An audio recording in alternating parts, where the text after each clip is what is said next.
Tshona are both with us. Let's start with you. How bad is it?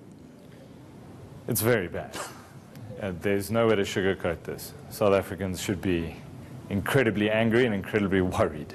It's at least 2 billion rand that a forensic report has been able to find was paid from the bank in gratuitous payments to 53 different individuals. These include Vele Investment CEO, former chairman, His Excellency, the vendor King, and then further down the list you come across a number of names I don't know. One name that did jump out at us is Brian Shivambu. Shivambu, you say?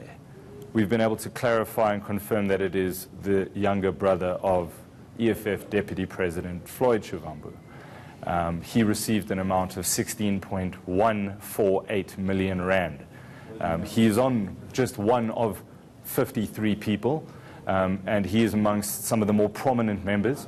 And then you get into the smaller amounts for municipalities that paid money over, that goes into hundreds of millions, sort of in its entirety, but an incredibly worrying picture of what has emerged. We'll establish in just a moment how this was done, what mechanisms within the structures allowed this to happen. But Zikhona, it's the human capital side of this story, which I think is far more important than the forensic report. You were there, and I remember you reporting on angry people, frustrated people, desperate people, people sleeping outside the branches. Certainly, and people that still had a hope that this bank would go back on its feet. I mean, these are people that have entrusted VBS Bank for years with their money for burial societies, for savings to build homes for their families. If you go into Limpopo, and particularly the Bavenda area, you will see that that's an area that is very instilled on self-development. So the people there are encouraged to build their homes, and the way that they were encouraged to do that is to save via the bank. So when you get a report such as this that shows deliberate and carelessness on the part of these executives in terms of just looting the money, I think these are things that will break the hearts of those people, because I remember on one night in particular where the minority shareholders of the bank sat in a meeting and they said they'd be willing to raise whatever money is needed to get the bank back on its feet. And it seems now, when they see the outcomes of this report, the findings of this report, that they'll see that it's basically impossible for them to get this bank back on its feet. Michael Appel, it's the word I best come up with is heist. That's really what it is. That's exactly what they've called it, the great bank heist of South Africa. So one of the acts of criminality that I've looked at in the past is how municipalities have paid money over to a mutual bank, which is in contravention of the Municipal Finance Management Act. Treasury alerted municipalities to this and said, you're not allowed to pay this money over. Ultimately, it's the CFO of the municipality who carries that responsibility.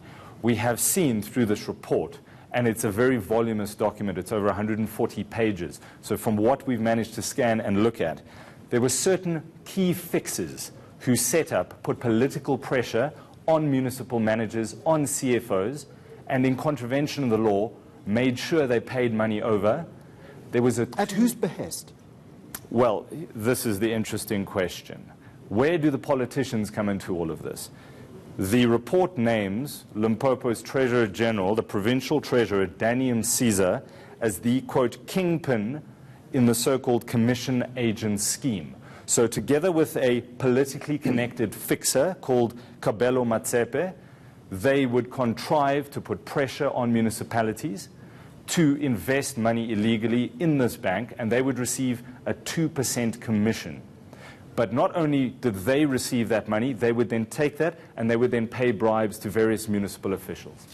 And these are business people, the names that are fleshed out in this report are business people that are known to the communities, many communities around Limpopo. I mean, if I can just paint the picture for you of an elderly person, 80 years old, that is sleeping outside a bank for about 2 months with the hope of accessing money that she's been saving for years. There was a woman that we spoke to outside the bank who had an amount of about 300,000 rand saved with that bank. So I think for about 2 2 months, people were only able to access 1,000 rand a day until that Reserve Bank judgment came about to say that people will be able to access their money via net bank. But until then, we saw people desperately sleeping outside the bank and not getting any information. A lot of people were relying on the radio, the news, or word of mouth, and that's the only kind of access to information they had with regards to what was happening at the bank. The only employee of the bank that they could communicate with on the daily was a security guard who would line them up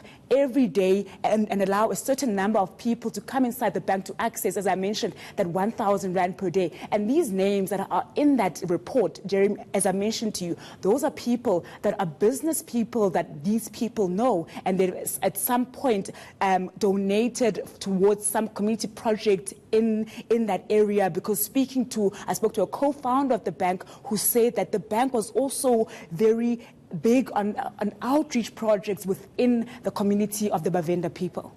The 1,000 rand a day withdrawal that was initially guaranteed, now the structure with Nedbank is still in place, am I correct? And they can draw as much as they want. Yes, so Nedbank has now taken over the VBS depositors account. So people on the day that they were able to access their money via Nedbank also came out in numbers. As you can imagine, the kind of panic and the anxiety that was created by the collapse of the bank. So even on that day, people came out in their numbers just to see their money reflect on a slip.